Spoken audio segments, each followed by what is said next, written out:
Grocery muna tayo, guys.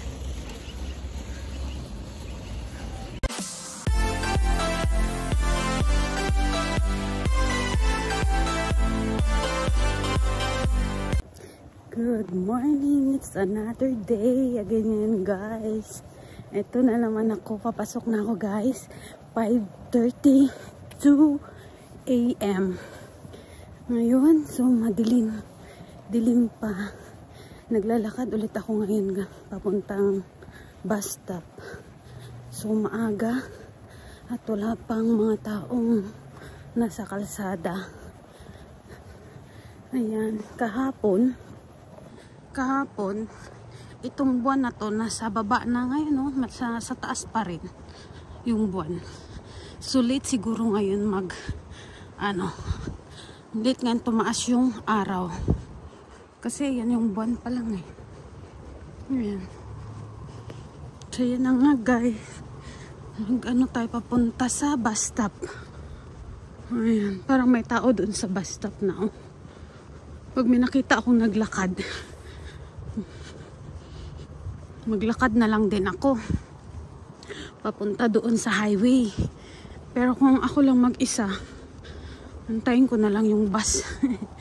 Ayun. Sige, guys. Mamaya na lang ulit.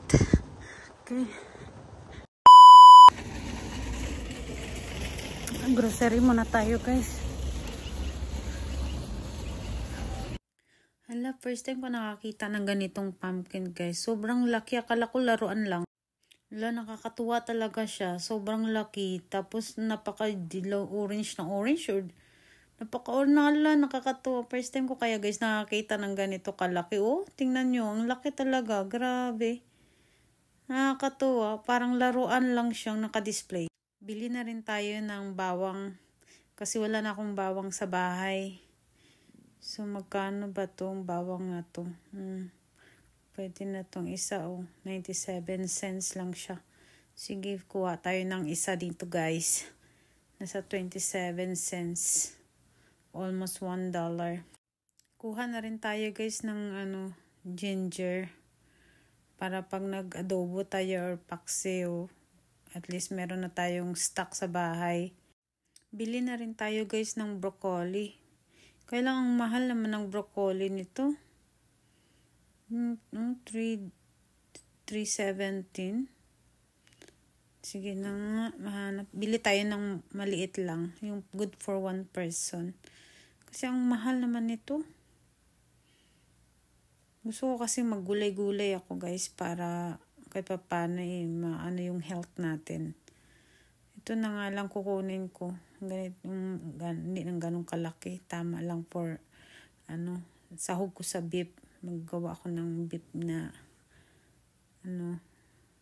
ginisa sa bawang. Anong mahal? Meron dito sa taas. $1 lang siya, oh. Mas mura ka sa taas. Palitan ko nga to. Itong nasa taas. At bili na rin tayo ng tomato. Kaso sobrang laki naman itong tomato na to. Dapat yung maliliit lang. Uy, may tubo din dito, oh. Sugar cane, oh. $2.97. Kasi mahal pa rin yan. Oh, may talong din. Bili rin tayo ng talong. Gisa natin sa lagay natin sa itlog. Prituhon lang natin sa suka. Pwede na yan. Kaso yung iba sira. Parang luma na siya. $2.47 yung kilo niya. Bili na rin tayo ng kamote. Glaga pala tayo ng kamote. Ay, ang sarap nito. Tara na, magbayad na nga tayo. Akala ko gulay lang bibilin ko. Napuno ko tong basket. Hindi ko na alam kung magkano na total nito. Nagulat na lang ako, guys. Puno na yung aking basket.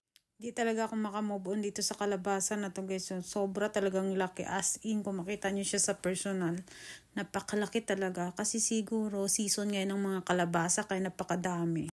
So, guys, nandito na tayo sa bahay. Grabe yung sakit ng balikat ko, guys. Kakabuhat dun sa pinamili ko. My God, nagsisi talaga ako na bakit dumiretso ako sa supermarket na yun, na sana nagbike na lang ako at least, na ikarga ko doon sa bike ko yung pinamili ko. Ang bigat pala. Sabi ko kasi bibili lang ako ng konti pero napadami. So okay lang din naman na marami akong binili kasi good for 1 month.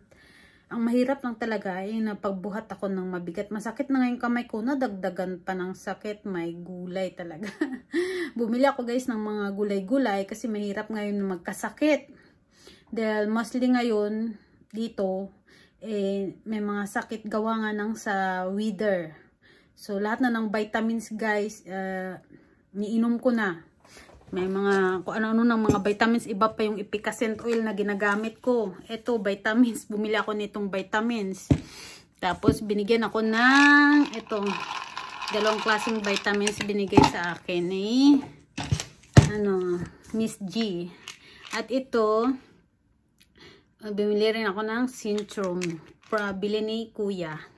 So, marami akong mga vitamins guys na iniinom. Para in case na kung ano man, natakot kaya ako magkasakit dito kasi ako lang mag-isa sa bahay. Kaya ayoko talaga magkasakit. Kaya todo inom tayo ng vitamins. Ngayon napaisip ako maggulay-gulay. Bukas, night shift naman ako. So, sa day, pwede ako magluto ng ulam ko. Nagluluto ako ng ulam guys for 3 days. Iniinit-init ko na lang siya. Kaya yung budget na binibili ko at least nakaka-save ka for 1 month. Actually yung budget ko sa per day is $10. Pero syempre minsan hindi may iwasan. Mapaparami talaga yung bili mo. Ayun. Nalagasan na naman ako guys ng pera guys. So hanggang dito na lang muna guys ha. Pagod talaga ako. Ayun yung pinamili ko guys. Hindi ko pa nailagay sa ref. Yung pinamili ko. Meron pa ako dito sa bag. Pinamili. Tingnan mo nyo. Mga gulay. Pinamili ko. Nilagay ko yung iba sa bag. Yan. Kasi sabi ko, puro gulay, bilhin ko. Tsaka itong bumili ako ng lemon. Ayan. Marami kasing nag-sale. Ayan guys, dati siyang dati siyang $11.28. Wala pang kasamang tax yan. So, $6 na lang, $6.34 na lang siya. Then, ito naman is $9.16. Nag-sale siya guys. So, $5.15 na lang siya. So, malaking masisave. Ito, hindi ito naka-discount. Regular price pa rin ito. Napipi na tuloy. Tapos, ito, bumili ako ng beef. Tingnan nyo, konti lang ng slice. Pero, sa $7 na.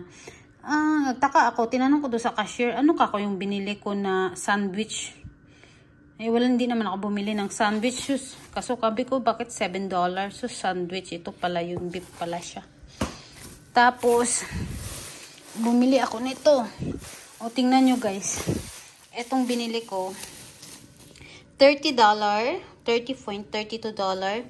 Na siya. 17.05 na lang siya. Siya, ribs. So, pwede pa rin siya to guys. Hati-hatiin ko lang siya for 1 month. Bumili na rin ako nito ng bumili akong talong. Kaya nabigat. Bumili ako ng dairy cream para sa aking tawag nito? Hot cake. Talong. Bumili rin ako ng kamote. Para sinamiss ko yung kamote. Ito, ang gulay kong binili. Bumili ako ng talong. Bumili rin ako ng ito, ihalo ko doon sa beef. Yan, itong gulay. Bumili na ako ng ginger, garlic, tsaka sibuyas. Ginger. Pang matagalan. At ito yung kalabasa nila dito. Bumili akong gulay. Yan, kalabasa. Para hati-hatiin. Tsaka, Tatlong kamatis. So, meron pa. Ano kaya to? Ay, ito pala. Bumili rin ako nitong condensed kasi gumagawa ko ng sweet, yung leche plant ba. So, i-rep ko muna siya. Maya napagod ako guys. Magpahinga lang muna ako. Ito pa pala. Yun, ibap. Bumili rin ako ng ibap. Yan, sayote. Isang sayote. Isang ano nga ba tawag ni patatas. Yan ang binili ko guys. Colored. Ang dami. So, ayan na nga guys. Tapos na akong magluto. Pagdating ko, nagluto na kaagad ako. Kasi nga, para makainom ako ng gamot. Ayan yung niluto ko. Tara guys, kain tayo. Masakit yung ulo ko. Balikat. Lahat ng buto ko masakit. Di ko maintindihan kung ano yung pakiramdam ko this time. So, kailangan kong kumain at uminom ng gamot at matulog. Kailangan lang talaga itulog to ng itulog. So, tara guys, kain tayo. Bye!